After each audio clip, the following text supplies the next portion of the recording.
Hello friends. இன்னைக்கு நம்ம எதை பற்றி பார்க்க போகிறோம்னா 16x2 எல்சிடி டிஸ்பிளே இன்டர்ஃபேஸிங் பற்றி பார்க்கலாம்.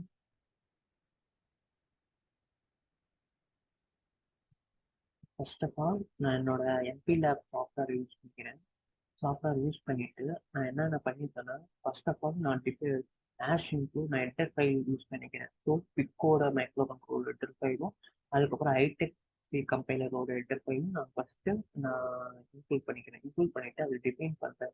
ஸோ இப்போ நம்ம வந்து நம்ம 8051 பொறுத்த வரைக்கும் நம்ம எஸ்பிட் ஆர்எஸ் ஈக்குவல் டு P3 என்ன போர்ட் என்ன வேல்யூ என்ன பிட் பின்ஸோ அதை நம்ம செலக்ட் பண்ணுவோம். பட் பிட்மைன் கூட கொண்டு வரல, அப்படி இல்லை, நாம வந்து டிஃபைன் பண்ணோம். ஸோ ஆஸ் டிஃபைன் ஆர்எஸ் அப்படின்னா ஆர்எஸ்னா டேட்டா பின், அப்புறம் ஆர்டபிள்யூனா ரீட் ரைட் பின், அதுக்கப்புறம் இஎன்னா எனேபிள் பின். ஸோ இது கண்ட்ரோல் பின்ஸ். ஸோ ஆர்பி என்னென்ன போர்ட் இருக்கு, நான் பி போர்ட்ல வச்சு பண்றேன். So RB0, RB1, RB2. அடுத்தது அதை நான் டிஃபைன் பண்றேன்.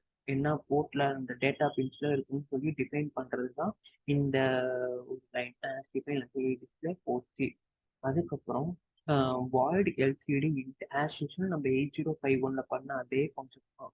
அப்புறம் வாய்டு கமாண்ட் கொடுக்குறோம், அடுத்தது அது அன்சைன் கேரக்டர்ல போடுறோம். அப்புறம் வாய்ட் டேட்டா கொடுக்குறோம், அன்சைன் கேரக்டர் டேட்டா. வாய்டு ஸ்ட்ரிங்காக கொடுக்குறோம், unsigned character string. Void delay unsigned இன்டிஏ.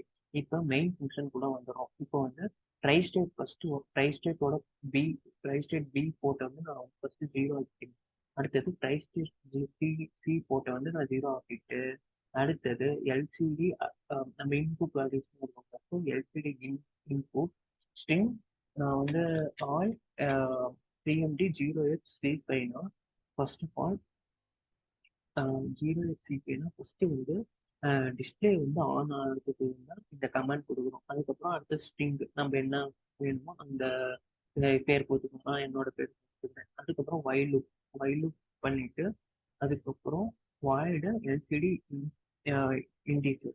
வாய்டுன்னு உங்களோட கமாண்ட் 0x38னா 2 lines and 5x7 matrix 2 line print ஆகும். எப்படி 5x7 மேட்ரிக்ஸ்ல பிரிண்ட் ஆகும் 0x38. அதே மாதிரி 0x0cனா கர்சர் வந்து பிகினிங் 2 lines.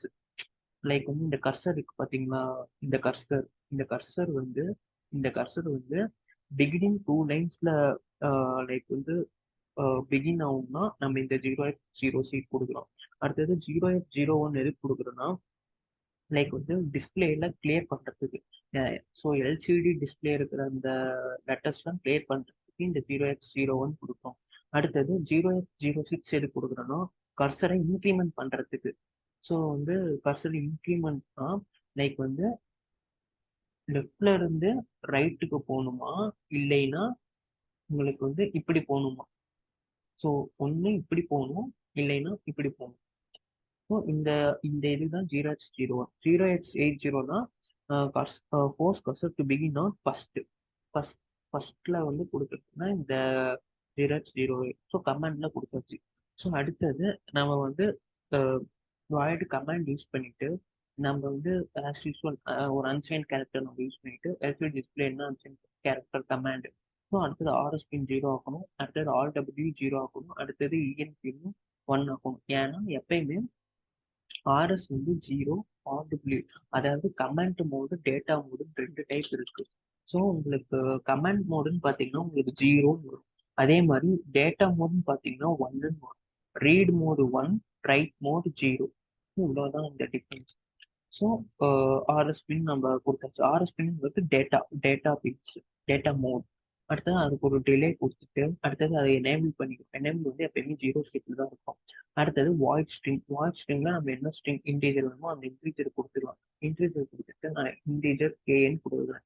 கொடுத்துட்டு வைல் லூப் யூஸ் பண்ணிட்டு நான் என்ன பண்ணுறேன், அந்த ஸ்ட்ரிங்கை நான் 0ல இருந்து நான் டிஃபைன் பண்றேன். ஸோ ஃபர்ஸ்ட் 0ல இருந்து ஸ்டார்ட் ஆகி, ஸோ 0னா லைக் இப்படி ஸ்டார்ட் ஆகும் 0, 1, 2, 3, 4. ஸோ அந்த ஸ்ட்ரிங்கெல்லாம் நான் வரிசையாக கொடுத்துருக்கேன். அடுத்தது டேட்டா வந்து இதில் HDR இந்த இதில் போய் நம்ம வந்து டேட்டா வந்து ஸ்டோர் ஆகிக்கும். ஸோ அடுத்தது அதை வந்து நம்ம இன்க்ரிமெண்ட் பண்ணுறோம் டேட்டாவை. ஸோ அடுத்தது வாய் டேட்டா அன்சைன் கேரக்டர் டேட்டா. ஸோ இதோட ஆப்போசிட் ஆர்எஸ் மட்டும் 1 இருக்கும், மீடியம்னா ஒன் இருக்கும், எனேபிள் பண்ணுறோம் மீது ஜீரோ இருக்கும். அடுத்தது வாய்ட் டிலே ஒரு அன்னோன் இன்டீஜர், அடுத்தது ஒரு ரெண்டு நோன் இன்டீஜர், அடுத்தது ஃபார் லூப் யூஸ் பண்ணிட்டு இந்த கண்டிஷன் நம்ம போட்டுட்டு அதுக்கப்புறம் என்ன பண்ணுறோம், ஜென்ரேட் சோர்ஸ் கோட் கொடுத்துட்டு நீங்கள் என்ன பண்ணுங்க, இதை ஜென்ரேட் பண்ணிட்டு ரன் பண்ணோடனே அடுத்தது ப்ரோட்டேஸ் டூலுக்கு வாங்க. ப்ரோட்டேஸ் டூலுக்கு வந்தால் உங்களுக்கு பார்த்தீங்கன்னா நான் இங்கே என்னென்ன பண்ணியிருக்கேன்னா, நான் ஒரு பொட்டன்ஷியல் மீட்டர் வச்சிருக்கேன். பொட்டன்ஷியல் மீட்டரோட அப்ல வந்து நான் ஒரு வோல்டேஜ் கொடுத்துருக்கேன், 5 வோல்டேஜ். அது கீழே கிரவுண்டு. விஎஸ்எஸ் வந்து எப்பயுமே 5 வோல்டேஜ் தான் கொடுக்கணும். அதுக்கப்புறம் விடிடிங்கிறது உங்களோட பொட்டன்ஷியல் மீட்டரோட பின்ல போயிடும். அடுத்தது விங்கிறது கிரவுண்ட்ல, விங்கிறது உங்களுக்கு கிரவுண்டுக்கு போயிடும். ஸோ அடுத்தது நான் என்ன பண்றேன்னா ஆர்எஸ் பின் எங்க கொடுத்துருக்கேன்னா, ஆர்எஸ் பின் வந்து நான் வந்து RB0ல, அப்புறம் டபிள்யூ வந்து RB1 RB3, இ வந்து லெவல் பின் வந்து RB3 இதில் கொடுத்துருக்கு. அப்புறம் டேட்டா பின்ஸ்லாம் இந்த சி போட்டு நான் கனெக்ட் பண்ணுறேன். ஸோ இப்போ வந்து இவ்வளோதான் கான்செப்ட். இதை நம்ம வந்து ரன் பண்ணி பார்ப்போம். ஸோ ரன் பண்ணும்போது நீங்கள் எவ்வளோ செகண்ட் டிலே கொடுத்தீங்களோ அவ்வளோ செகண்ட் டிலே எடுத்துட்டு தான் இது ரன் ஆகும். ஸோ ஆன் பார்த்தீங்கன்னா 10 மினிட் அப்படின்னு காமிக்குது. ஸோ இவ்வளோதான் concept. So thank you so much.